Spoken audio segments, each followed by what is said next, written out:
All right, wall-to-wall on emails. So now the shoe is on the other foot. We were obsessed about the Clinton emails during the campaign, now obsessing about Donald Trump Jr.'s email during the campaign, what he said and what he knew and to whom he was chatting.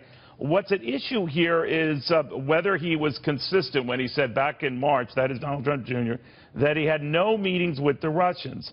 Now he is detailing one that he did have, that he set up with the Russians. Now, you could go back and forth and argue about how that looks. It's another leap to talk about whether it is illegal.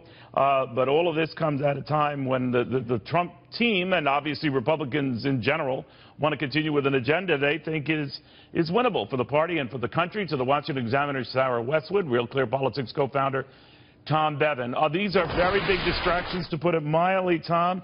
How big? What do you think happens here? Well, this is pretty big news. I mean, Donald Trump Jr. published his email chain on Twitter just a couple of hours ago, essentially confirming the New York Times' story. Up till this morning, the New York Times, reporters hadn't seen those emails. They got a hold of them. They were going to publish them, and he went ahead and published them on his Twitter account, essentially confirming that the meeting took place. And in that chain shows that, they're saying that this was the Russian government's, effort to back Trump in the election, that this was a Russian government lawyer. So this is a big deal, and it is certainly a big distraction. It's blowing up right now, and it's not going to go away anytime soon. What worries me about this, and again, I'm no lawyer, but I talk to people who are, that this isn't just an outside political entity. This is a Russian. This is someone who obviously has connections back to the Russians, clearly indicating that they have essentially dirt on Hillary Clinton or something that would be beneficial to the Trump campaign. If not illegal, awkward. What do you make of it? Well, I think that this is the greatest confirmation we've had so far that there was something resembling some definition of collusion that did take place between Russians and campaign officials. So far, I think the president's supporters have been able to kind of cling to this argument that there is no evidence now. Donald Trump Jr. essentially gave out that evidence today. It really, the argument that this was just pure typical opposition research sort of falls apart under scrutiny. When you look at these emails, it's clear, it's articulated that Russia was looking to help President Trump's chances in the election. It's made clear that Donald Trump Jr. believed at the time that this attorney was connected directly to the Russian government. So this is really a blow to the White House's argument so far that they've used against these collusion allegations. And they're not going to be able to distance themselves from Donald Trump Jr. and Jared Kushner, who still currently works in the White House, the way they have been with other folks who have come under scrutiny, like Paul Manafort or Carter Page. They just can't walk away from his own son. And Kushner were in this meeting with Natalia Veselnitskaya. My Russian's horrible, but you get the idea. But I am curious, Simon, maybe you can help me out with this, is that whenever someone says that they never had a meeting, or you can prove, in fact, that they said something untruthful, it might not have been deliberate. I'm going to give the benefit of the doubt here, but obviously investigators, those on the other side, are going to pounce and look for other inconsistencies. Were there other meetings? Were there other Russians involved? Were there more than this woman who claims that she was not linked to the Kremlin, even though others say she was? You know how this goes, and play this out for me. What are we likely to see? I mean, rarely can Congress walk and chew gum at the same time.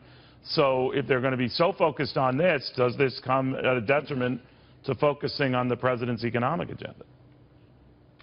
Sure, it's going to be another distraction. It's what the media is going to want to talk about, and Republicans in Congress are not going to want to talk about it.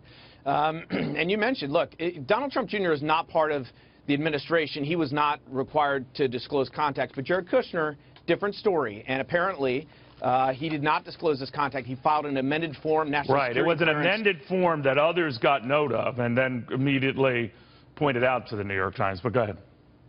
Correct, and I think that's a problem for Jared Kushner, and we'll see. I'm sure Robert Mueller and his staff are going to continue to investigate that, and again, try and find if there were more contacts that were not disclosed. I keep jumping on you, my friend, but I want to be clear. You think this is a new area of investigation for Mueller now?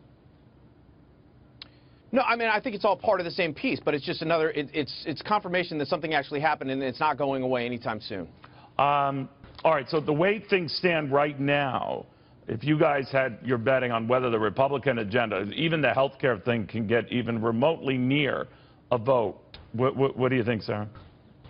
Well, look, I think that Republicans do have a chance to keep this on a separate track, to keep this isolated from the president, given that President Trump has not been as hands-on with the health care bill as he was when Obamacare repeal and replace was moving through the House. So maybe if Republicans had their preference right now, they hope the president continues to keep his distance from the health care process so they can propose their own fixes, so they can negotiate their own deal and maybe try to keep this compartmentalized so the White House doesn't bring it down with its controversies. Tom, real quickly, I heard there was one operative who was saying earlier, a Democratic operative, I'm pretty sure it was a Democratic operative, saying that there was no comparison between the charges that Hillary Clinton member had been briefed and got the questions that would be going to both candidates at one of the, I think it was a CNN debate. I hope I don't have that wrong. I'm just paraphrasing.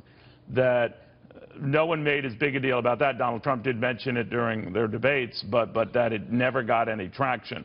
But the two seem very different to me. What do you think? Yeah, I agree. It's apples and oranges. I mean, look, everybody does campaign opposition. There are plenty of Democrats and Republicans who will say that they've taken meetings from folks who said they have dirt on somebody else or it comes to them anonymously or whatever. But this is of a different order of magnitude because it was a foreign entity, because now apparently Donald Trump Jr. knew that it was coming from a foreign entity. And that puts it in a different basket, in addition to the fact that there are all these other, allegations about collusion. Those are apples and oranges for sure, Neil. All right, guys, I want to thank you both very, very much.